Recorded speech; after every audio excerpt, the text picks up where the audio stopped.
Welcome back, our viewers, and of course, as a part of the Science Summit, United Nations General Assembly has a special session titled "Small Step, Big Impact." It was organized in Kuwait, convened by Reema Jafar.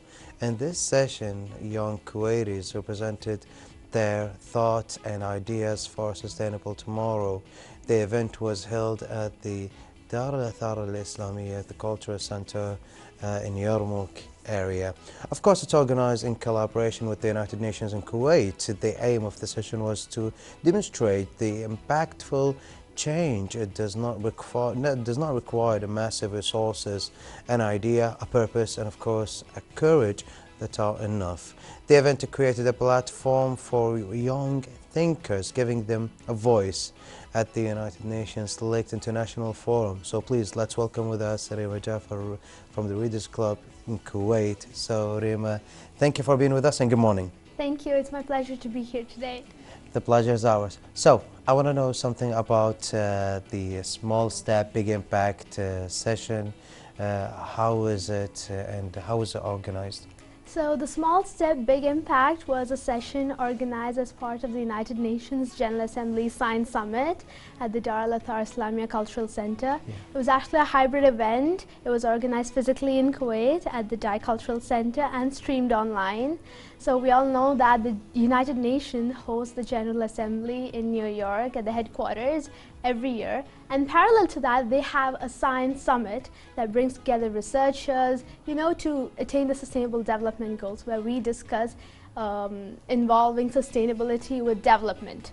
And last year, they initiated something called the Youth Parliament, and I was honored to be selected as one of the speakers to speak at New York.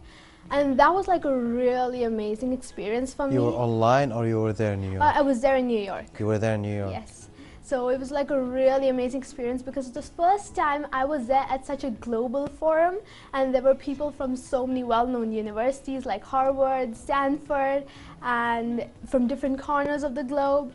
So I felt that, the UN, the main aim of theirs is to highlight the voice of the youth parliaments. So I felt, yes. Oh, also, by the way, I got the best project award. There was a surprise, but yes. So alongside other students from Harvard and other amazing universities, but you got the best project? Yes. Well, thank you. You contributed in our country's name. That's amazing. Thank you so much. So alongside that, you were the only Kuwaiti over there, I believe? Or like if there was anyone No, there was no one from Kuwait. Yeah? Yeah, there was no one from Kuwait because like most of them are from the US or the Europe. Oh, the Europe. Yes. Okay. So you were the only person who came from Kuwait and you won the big project over there.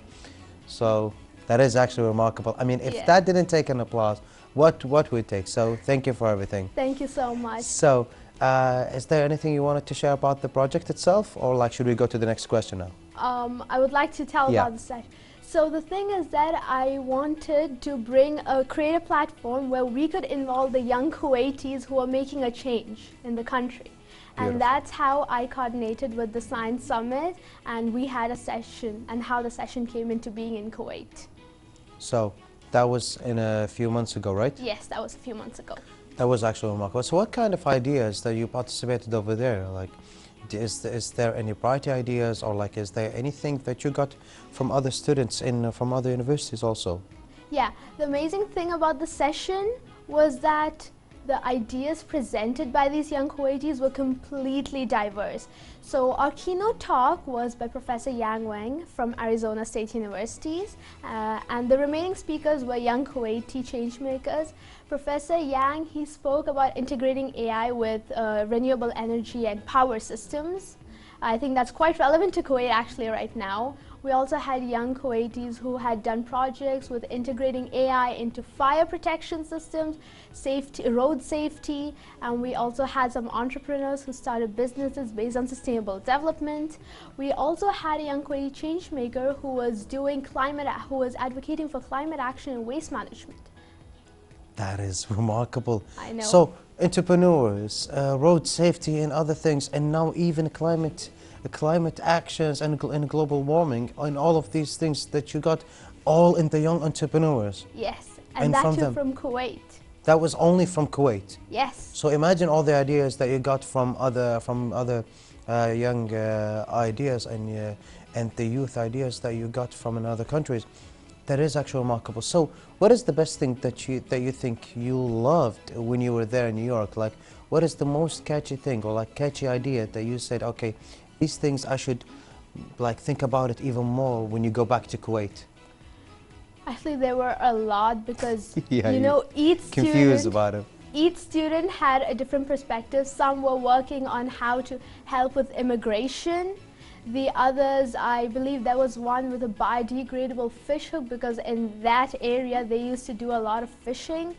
And I think the ideas were really amazing, and I was just brimming with a lot of different ideas from there. And So- many were working in AI Yeah. and young students itself. So alongside the AI, Yeah. do you think that there's any ideas or any project also will be developed even more from the AI, like by the youth and the young entrepreneurs? Well, I think so. I mean, currently we are like on the verge of development, and like AI is literally changing the world. But I don't know. I mean, only time will tell. Only time will tell. Yes. So, well, what was your experience like hosting this session, and what challenges did you face, and what were your key learnings on that session? There were definitely challenges, because the thing is that I came with an idea of small step, big impact. Okay. It's really easy to say, but when you get out there and start doing things, the trouble actually begins. You start facing, oh no, how do I do this? How do I do that? So it was just me and the idea. I had no resources, I had no experience, prior experiences. And so I started collaborating with the United Nations in Kuwait, and they helped in the preparatory process. Then the Dar al-Athar Islamic Cultural Center, they were really helpful and resourceful for hosting the event. And then moving on to a technical session, I needed to find out people to speak. And you know, inviting a top professor from the United States is not an easy thing with their busy schedule. But I think finally everything fell in place, because you start doing one thing and another, it leads, and then it's just like a flow.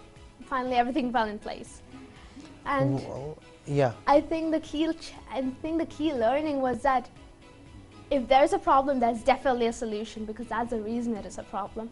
And the session itself was a big learning experience. So many different perspectives, different ideas, thoughts. It was definitely an amazing session.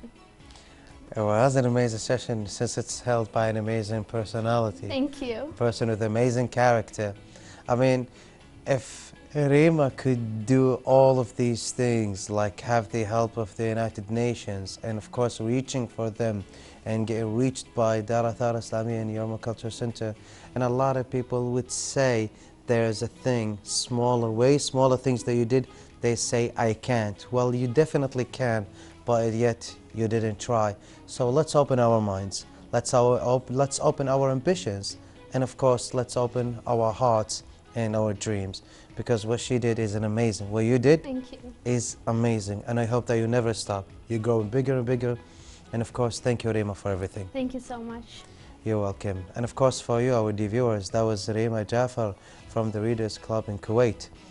I believe that was an amazing interview. Let's all have, let's say, appreciation for what she did. And now let's go for a break, and then I'll be back, so stay tuned.